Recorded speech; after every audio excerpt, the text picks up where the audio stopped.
Ahora sí iniciamos el recorrido por el mundo con la información completa a esta hora con María Alejandra Martínez. Por favor, María. Así es, pasamos de inmediato con estas noticias.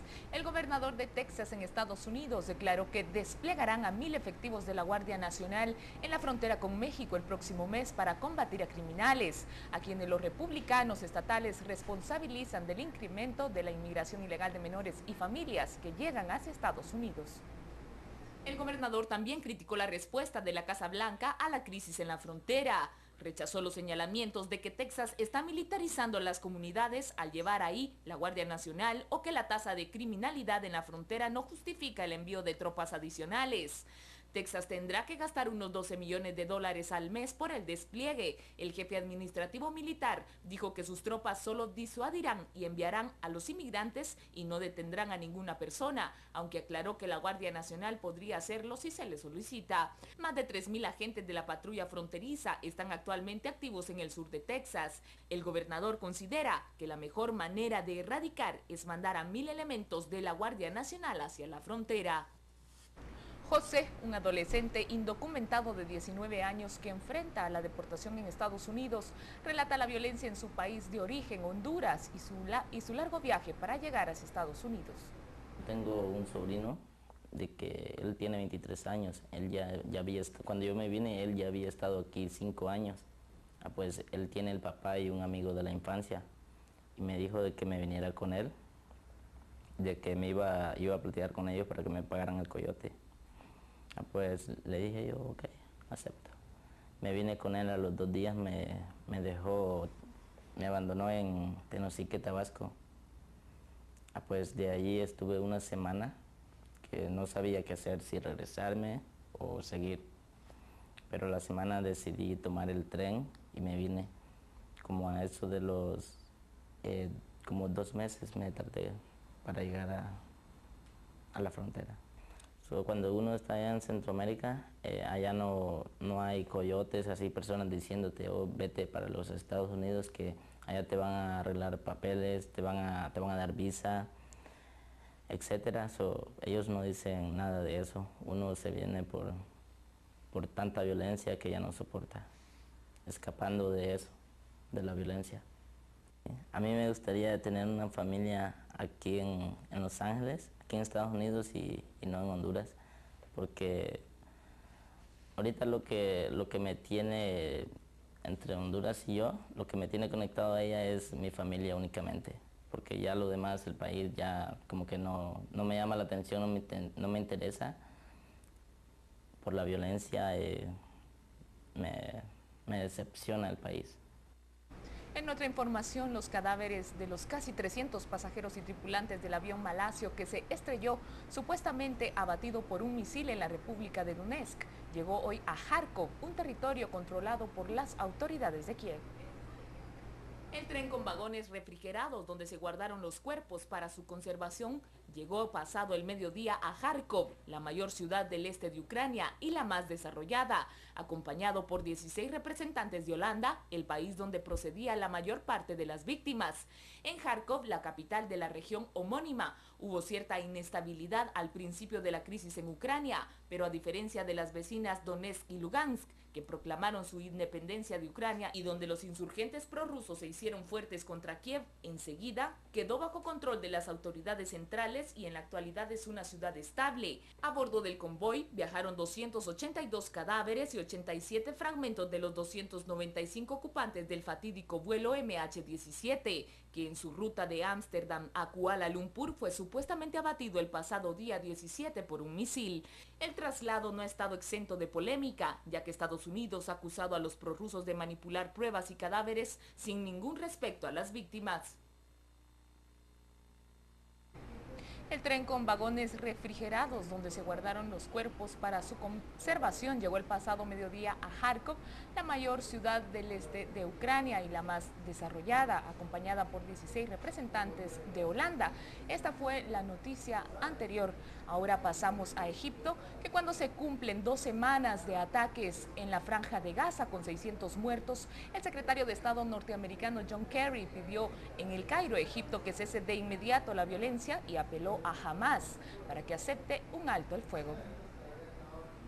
El político demócrata, que se reunió hoy con el presidente de Egipto, Abdel Fattah al-Sisi, así como con su homólogo egipcio, Samih Kurdi, daba así un fuerte respaldo a la respuesta de mediación que ha liderado Egipto. Si el movimiento radical islámico Hamas, que controla la franja de Gaza, acepta que habrá una oportunidad para afrontar asuntos subyacentes, Hamas tiene que hacer una elección de calado y esta elección tendrá un impacto profundo en la gente de Gaza, declaró. Los egipcios han proporcionado un marco para ellos que permitirá tener un debate serio con otras facciones palestinas, dijo Kerry, y subrayó que un alto el fuego se necesita para salvar vidas, pero claramente no es suficiente. La cifra de palestinos muertos sumó otras 50 desde la tarde del lunes, con lo que en total ya son 609 las personas que han perdido la vida. A primera hora de hoy, el ejército comunicó que 2 soldados murieron en Gaza. Los efectivos israelíes muertos en el operativo que comenzó hace 2 semanas asciende a 27. Israel comenzó el 8 de julio pasado a realizar ataques aéreos y el 17 lanzó una ofensiva terrestre para intentar acabar con el lanzamiento de cohetes desde Gaza. El ejército israelí cree que el soldado que desapareció hace 3 días en Gaza después en la explosión de un carro blindado está muerto y que el movimiento islamista Hamas se ha hecho con su placa de identificación y quizá también con parte de sus restos. Fuentes militares explicaron que el militar identificado como Oron Shahul, de 21 años, integrante de la brigada Golani, formaba parte de la tripulación de un M-113, un vehículo blindado para el transporte de fuerzas de infantería que estalló el sábado de madrugada tras ser alcanzado por una granada antitanque. El ejército confirmó esta mañana su estatus de desaparecido, pero no lo da oficialmente como muerto, ni tampoco lo hace la familia porque no hay una prueba concluyente en ese sentido, algo que exige el protocolo militar. Un avión de combate israelí bombardeó hoy sin causar víctimas un edificio del centro de la ciudad de Gaza en el que se encuentra la sede de televisión catarí Al Jazeera y las oficinas de la agencia de noticias estadounidense AP. Uno de los periodistas dijo que les indicaron que el bombardeo fue un error, pero que en cualquier caso era mejor que no se acercaran por el lugar. Todos ellos fueron protegidos con chalecos y cascos y permanecieron sentados frente al edificio. Más de 100.000 palestinos atemorizados se han refugiado en las escuelas de la ONU y han huido a áreas próximas a la frontera con Israel, donde las tropas terrestres están intentando descubrir y destruir la red de túneles. Hasta el momento se han descubierto 23 túneles con 66 entradas diferentes, según dijo el portavoz militar, quien además indicó que hasta el momento han volado 6. Ya temen que algunas bombas puedan hacer colapsar las casas en la superficie. En estas 2 semanas, más de 3.640 palestinos y 120 soldados israelíes han resultado heridos. Los cohetes palestinos han causado la muerte de 2 civiles israelíes. La oficina de la Fiscalía de Estambul declaró que al menos 67 oficiales de la policía turca que participaban en una investigación sobre una presunta corrupción en el gobierno fueron arrestados bajo la sospecha de espionaje y de realizar grabaciones ilegales. La mayoría de los detenidos son altos cargos, incluidos 2 exjefes de la unidad antiterrorista de Estambul, y se trata de policías que formaban parte del casco de supuesta corrupción que salió a la luz en diciembre pasado, que forzó la dimisión de 4 ministros y llegó a salpicar al propio jefe de gobierno, Recep Erdogan. Las redadas fueron realizadas en 22 provincias del país y responden a 2 casos diferentes lanzados por la Fiscalía.